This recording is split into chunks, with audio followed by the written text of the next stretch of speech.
Marcos, capítulo 8, e o verso 34. Quem achou, diga amém. Diz assim: E chamando a si a multidão com seus discípulos, disse-lhes: Se alguém quer vir após mim, negue-se a si mesmo, tome sua cruz e siga-me. Eu vou ler mais uma vez. E chamando a si a multidão com seus discípulos, disse-lhes: Se alguém quer vir após mim, negue-se a si mesmo, tome sua cruz e siga-me. Feche seus olhos. Senhor meu Deus e meu Pai, aqui estamos diante de Ti mais uma vez, para Te agradecer pelo privilégio de estarmos na Tua presença, Senhor. Deus, agora que vamos caminhar, Senhor, pelos caminhos da Tua palavra, que a Tua graça e a Tua misericórdia venham estar em nossos corações, ó Deus. Nos instrui, ó Deus, segundo o Teu Espírito, segundo a Tua vontade. Que nós venhamos, Senhor, sair daqui nesta manhã, sabendo a direção que temos que seguir e sabendo que a Tua vontade é boa, perfeita e agradável. Amém. Meus queridos, um grande problema que eu encontro nas pessoas hoje, principalmente no meio cristão, é sobre as percepções que ela tem do Evangelho. A gente vive num contexto que várias culturas são propagadas no mundo gospel. Vários tipos de culturas são pregadas, crescem a cada dia. E dentro dessas culturas, a gente vai tendo uma percepção de como as pessoas estão enxergando o Evangelho. A gente vê por aí afora a teologia da prosperidade que tem tomado conta dos corações. A gente vê a teologia do tudo posso, não aceito derrotas, não aceito problemas. E as pessoas têm abraçado esse tipo de percepção como se isso fosse uma verdade absoluta, como se Jesus tivesse vindo na terra apenas para resolver os meus e os seus problemas. São as percepções que estão sendo pregadas, as percepções que estão sendo faladas em algumas igrejas, que infelizmente temos criado pessoas apenas filhinhos de papais gospels, mas não temos gerado pessoas com raízes no Evangelho. Não temos transformado vidas em guerreiros da fé. Pessoas que estão dispostas a dar a sua vida pela causa do Evangelho.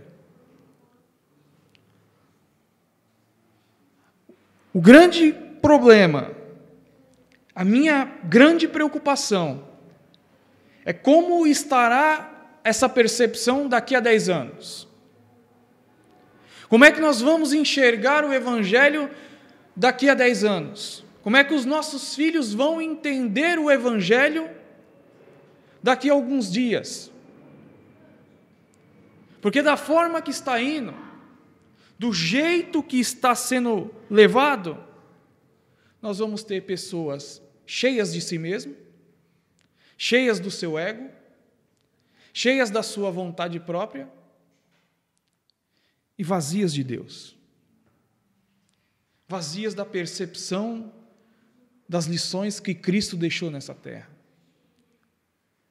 E quando eu leio esse texto, eu entendo claramente isso, e ele se contextualiza nos dias atuais.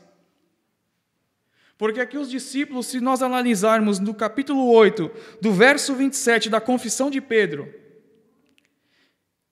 Jesus pergunta: quem vocês dizem que eu sou? Quem a multidão diz que eu sou?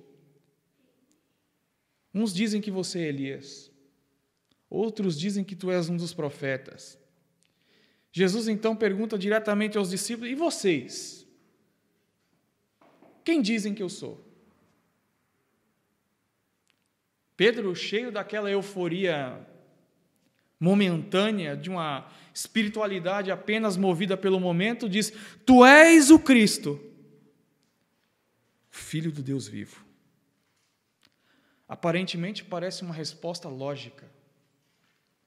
Aparentemente é uma resposta cheia de uma espiritualidade. Mas quando Pedro diz, tu és o Cristo, o Filho de Deus, Pedro estava apenas pensando nos seus próprios interesses nacionais, patriotas, cheios de segundas intenções. Porque até então os discípulos não tinham entendido a percepção da vinda de Cristo. Até então eles estavam pensando que Jesus moveria os céus, a terra, tiraria Israel do jugo romano, e seria um rei de glória, aclamado pelos homens. Aí Jesus quebra todo aquele paradigma e diz, olha, é necessário que o Filho do Homem seja entregue nas mãos dos pecadores, seja morto e ao terceiro dia ressuscite. Pedro, então, mais uma vez, não, Senhor, longe de ti tal coisa. Longe de ti acontecer isso contigo, não. Em outras palavras, tu és o Messias. Tu és aquele que nós aguardamos que tiraria Israel do jugo romano. Como é que vai acontecer isso? E aonde ficam as minhas expectativas? E onde ficam as minhas percepções? Aonde está os meus sonhos e os meus projetos nisso tudo? Morte, cruz, vergonha? Jesus então olha e fala, arreda-te, Satanás, porque você não cogita as coisas dos céus, as coisas eternas, mas sim as da terra. Jesus estava dizendo, a minha percepção não está ligada à glória dessa terra. Os meus projetos não são os projetos terrenos. A minha idealização de reino não é um reino onde os homens se gloriem, mas é o reino dos céus. É o reino de Deus sendo propagado sobre a terra. Não é a sua idealização que conta. Não são os meus projetos que devem contar. Não são as minhas expectativas que falam mais alto, mas as expectativas que Jesus tem para mim e para você. E quais são? Que tipo de expectativa você tem colocado a respeito do Evangelho na sua vida? Quais são as prioridades que você tem colocado e tem feito isso como um a priori para você? Porque se as suas percepções são humanas, se o reino de Deus te faz cogitar coisas da terra, então eu lamento dizer, você está enganado. Mas se o reino de Deus te gera um desejo eterno, se o reino de Deus te faz olhar para o próximo e manifestar o amor de Cristo, se o reino de Deus dentro de você te faz ter empatia com o sofrimento alheio, então você está começando a entender quais são as percepções de Jesus reais na tua vida e na tua história.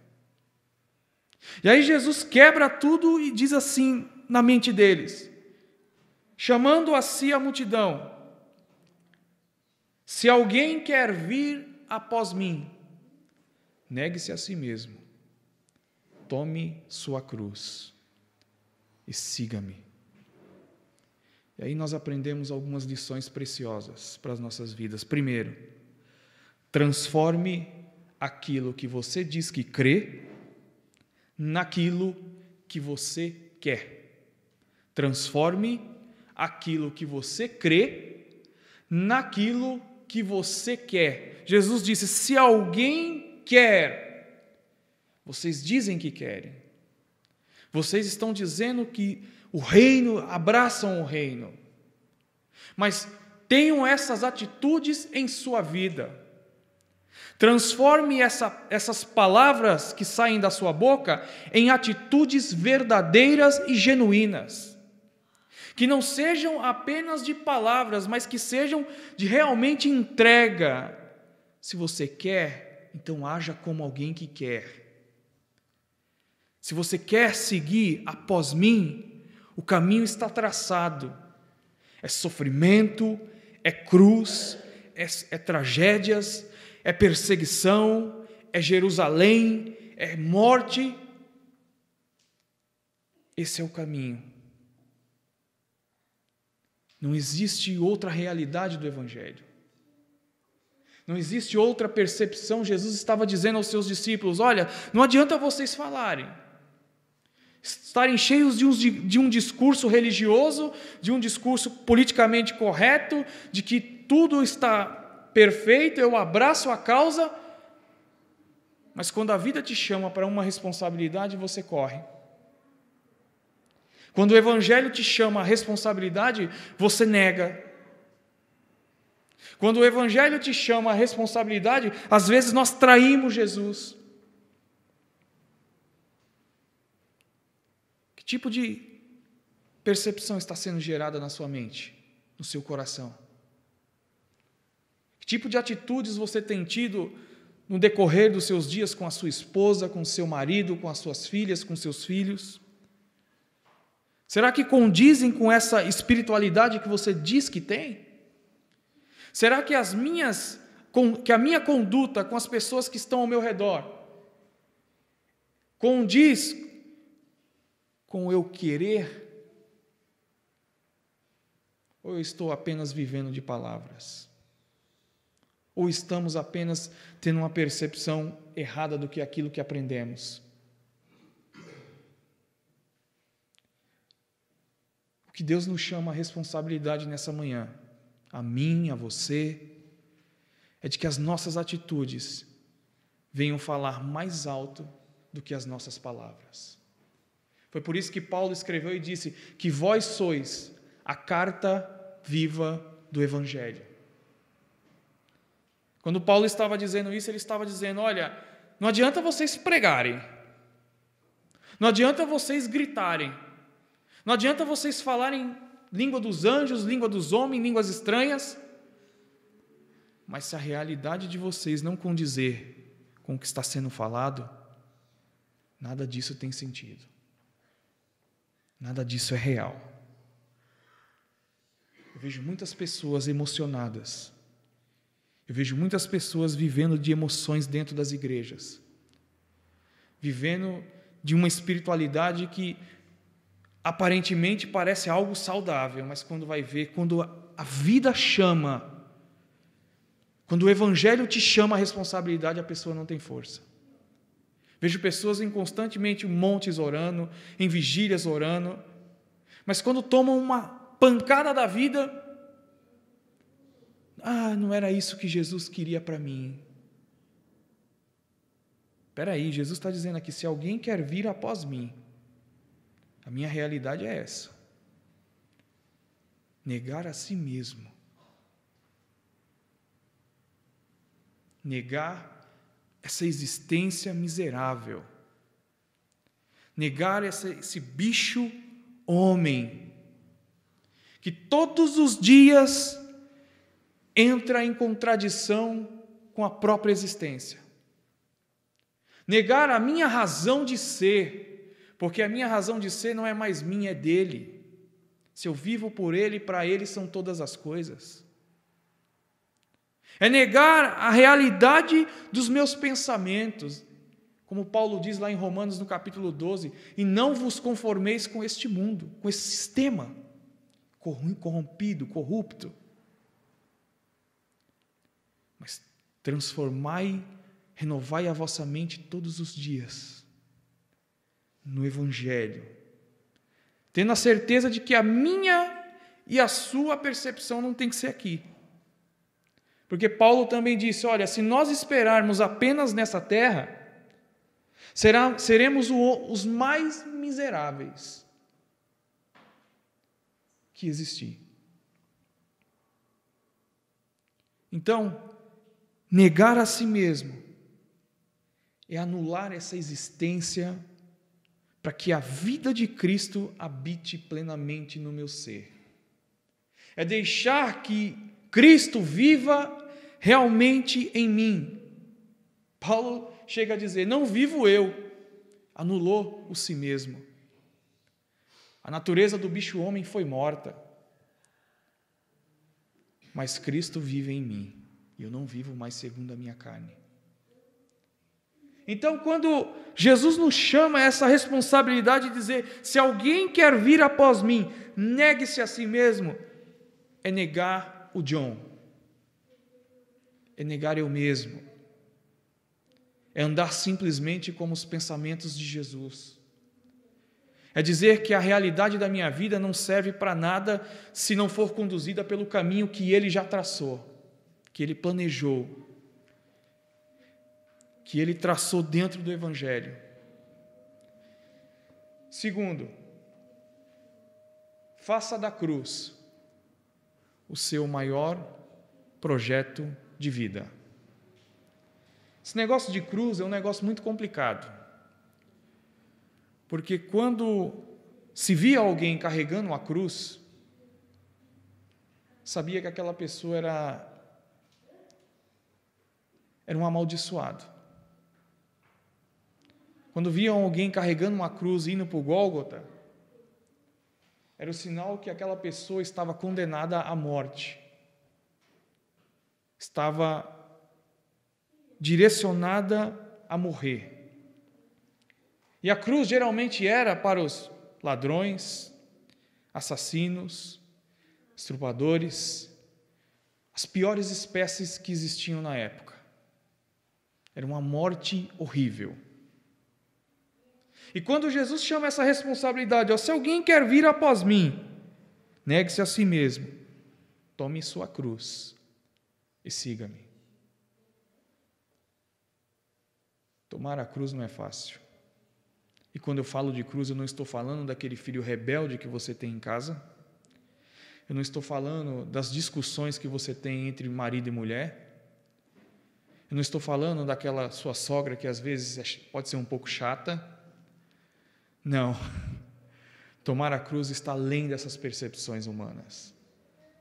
Quando Jesus tomou a cruz, toda a maldição sobre suas costas, Ele estava liberando perdão para todos aqueles que o ofenderam e que necessitavam. Então, quando Jesus diz assim, tome sua cruz, Jesus está dizendo, libere perdão. Tenha graça, exerça o mesmo que eu fiz. Eu tomei a cruz, a maldição, para perdoar os vossos pecados. Então, se você quer vir após mim, o meu caminho é a cruz, perdão, graça e misericórdia. Nós temos feito de tudo, mas a cruz na vida de algumas pessoas já não faz parte do seu projeto há muito tempo. Nós temos feito todas as coisas dentro da igreja, nós temos feito de tudo dentro da nossa casa, dentro do nosso trabalho. Mas e o projeto da cruz? E o projeto de fazer essa expiação dentro da alma todos os dias? E o projeto de pegar essa cruz, estendê-la no coração e dizer, eu perdoo todos aqueles, eu faço uma expiação hoje. Eu crucifico o meu eu. Eu crucifico as minhas paixões. Eu crucifico o meu querer e as minhas vontades. Eu libero perdão. Tomar a cruz é aniquilar-se a si mesmo. Quantos já não estão tendo esse projeto de vida? Quantos já se perderam na caminhada cristã porque a cruz está longe? Jesus é lindo, maravilhoso, Senhor absoluto, mas quando se fala de cruz, parece que as pessoas não estão nem aí. Cruz é amar o próximo. Cruz é deixar que as minhas idealizações sejam secundárias, para que o reino de Deus seja primário na minha vida e na vida da minha família. para que a proposta de Cristo seja viva. E siga-me. Parece difícil ouvir essas palavras de Jesus. Eu acredito que no coração dos discípulos gerou um trauma, um choque com a realidade. Porque quando Cristo foi crucificado, todos ficaram dispersos, todos correram de um lado para o outro, Judas traiu e o vendeu, Pedro o negou, que não é muito diferente de Judas. Os discípulos ficaram com medo e se esconderam. Eles só foram entender o propósito do Evangelho quando Cristo ressuscitou. Até então a visão deles eram limitadas. E hoje o Espírito Santo ele está dizendo para nós nessa manhã: conduza a sua vida diante dos meus projetos. Projeto que pode às vezes nos levar por caminhos tortuosos, projeto que em algumas situações nos trazem perdas, mas são projetos que vão gerar vida eterna e amadurecimento como homem e ser humano. Eu quero que, com a permissão do Kesley, vocês fiquem de pé. Eu quero orar nessa manhã com vocês.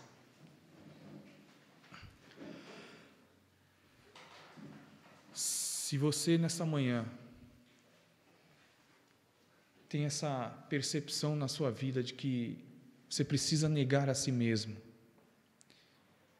negar a sua natureza, seu eu, diga para Jesus: Senhor, ensina-me a seguir os teus passos. Ensina-me a direcionar a minha vida na tua proposta.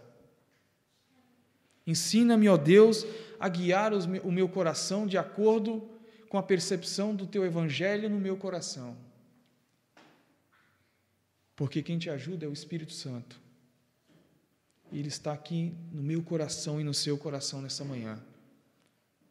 Não importa quais sejam as dificuldades do nosso ser, mas Deus, ele tem poder para moldar as nossas vidas de acordo com a sua vontade. Senhor, meu Deus e meu Pai, diante de Ti estamos aqui mais uma vez para Te agradecer por essa palavra, Senhor, que falou o nosso coração, primeiramente comigo, ó Deus.